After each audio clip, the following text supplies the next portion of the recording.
Today I am going to build the perfect Great American Bash card. With the Great American Bash happening this weekend for NXT, I decided to go back through the entire catalog from NWA all the way up to NXT and put together an 8-match card.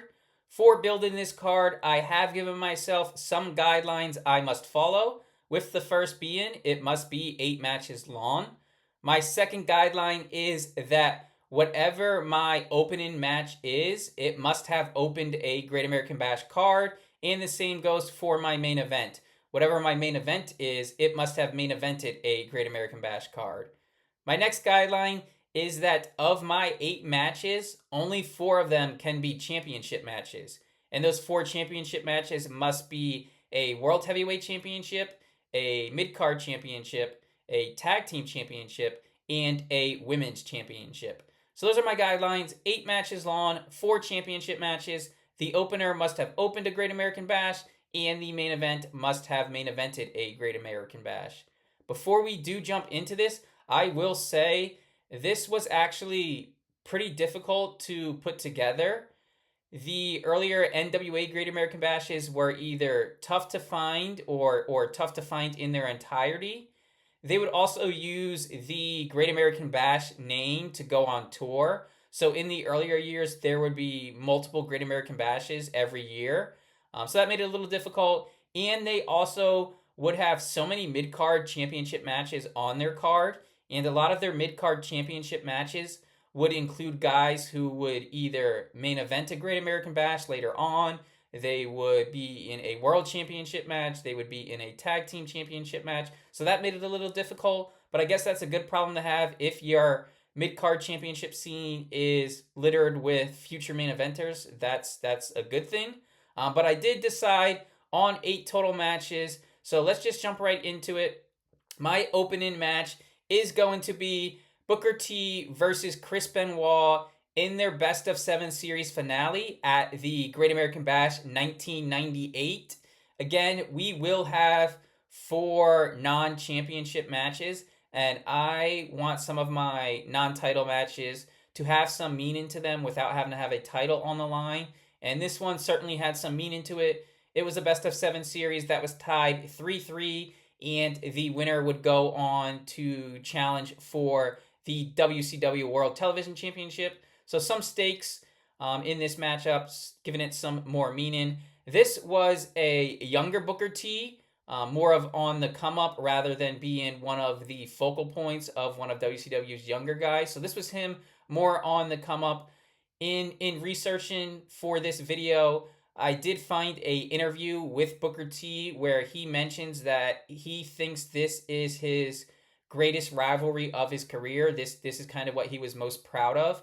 He also mentioned that he believes Chris Benoit is the best wrestler he's ever shared the ring with, and that this series, this Best of 7 series, is kind of what put him on the map. So Booker has nothing but praise for this match and this series as a whole.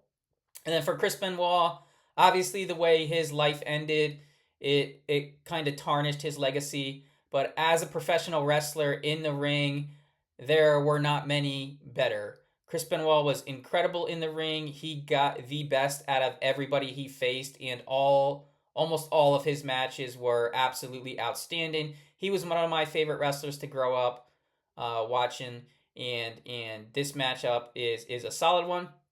I will say I did not watch this live. I was too young to watch it live. Certainly didn't buy the pay-per-view. I think the first time I ever heard of this Best of 7 series is when WWE did the MVP Matt Hardy Best of 7 series. I don't know if I found out about this series because they mentioned it on a broadcast, or if I just found out about it like searching online. But I believe that's kind of when I first heard of this series. Went back and watched as much of it as I could. I could not find all 7 matches. But this series finale is a solid matchup, and it has meaning to it, and it is going to be my first matchup on my card. Booker T would go on to win this. My next matchup is going to be my mid-card championship match. it is going to be Dean Malenko versus Rey Mysterio for the Cruiserweight Championship at the Great American Bash 1996.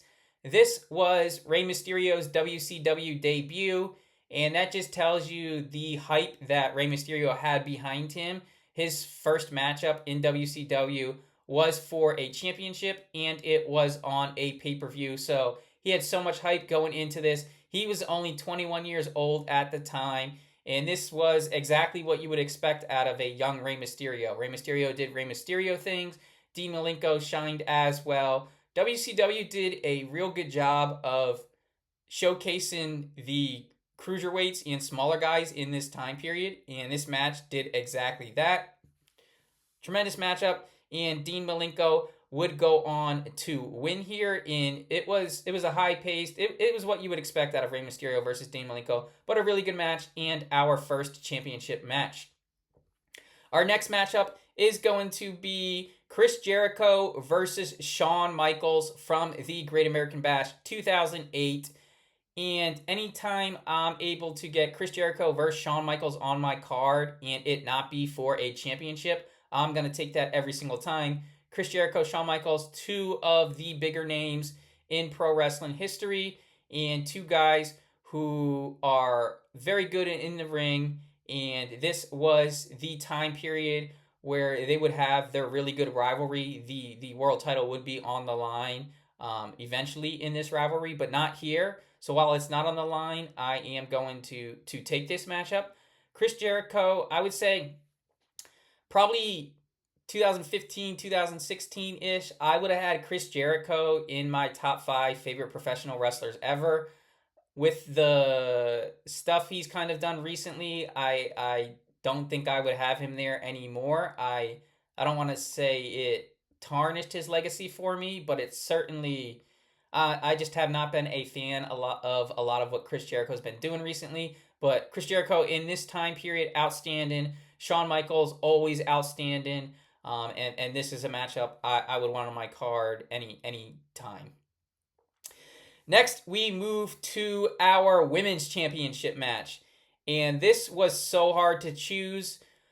My main event was very hard to choose, but because there were so many options and I didn't know where to put guys, whether I put them in the main event, whether I put them either in like a tag championship match. So my main event was hard to choose for good reason. The women's championship match was hard to choose for all the wrong reasons. The Great American Bash women's wrestling history is honestly terrible. There are really no good championship matches. There was like a 4-minute Divas championship match.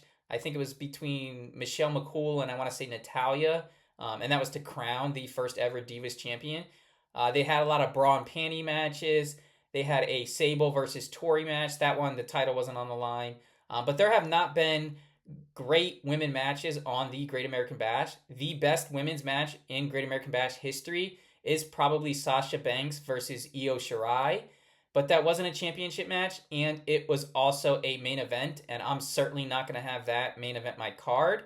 So what I'm going to do is I am going to choose my women's championship match as a match that has not even happened yet. I am going to go with Kendall Gray versus Lola Vice for the NXT Women's Championship match happening this weekend. As of now, I don't know where it lies on the card. If it opens the card or if it main events the card, that would disqualify this choice. And honestly, it probably ends up in one of those spots. But while I don't know where it's at, I'm going to take that chance to take it and put it on my card. I'm a big fan of Kendall Gray. I think she is the future of women's wrestling. She has only been doing this for 2 years and is already very good in the ring. And I honestly think this might be, I think this will certainly be the best women's championship match in Great American Bash history, and it might just be the best women's match overall. So not many choices to choose from, so I'm going with a match that has not even happened yet. I'm going with Kendall Gray versus Lola Vice as my women's championship match. Next up, we will move to our tag team championship match. And like I mentioned before, this was a little tough to choose because of some of the people competing in tag team championship matches would go on to main events. And I wasn't sure, do I put them here? Do I put them there? Like I said before. So I looked up what were some of the best tag team championship matches in Great American Bash history. And this one was almost unanimously the number one voted or number one rated, best well received, whatever you want to call it, match in Great American Bash history. And that is the Midnight Express of Stan Lane and Bobby Eaton versus the Southern Boys of Tracy Smothers and Steve Armstrong.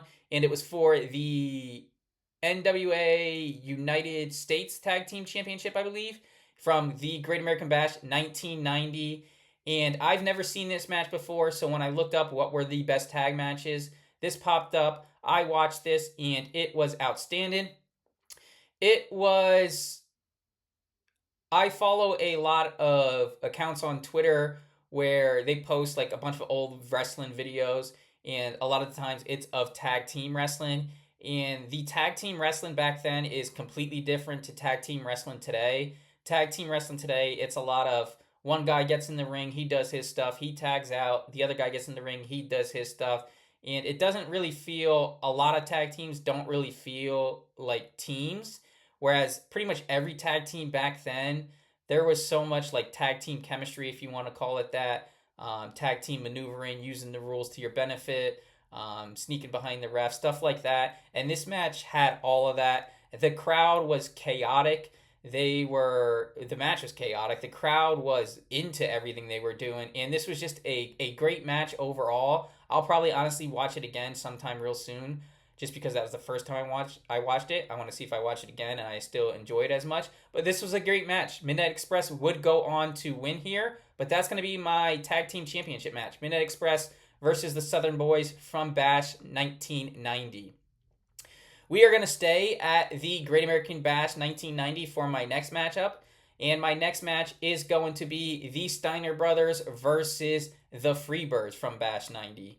And not every match on my card has to be a classic. I personally think if you have an 8-match card and every match is a classic, that kind of takes away from the great matches that there were. So I don't think every match on every card should be 20-minute classics.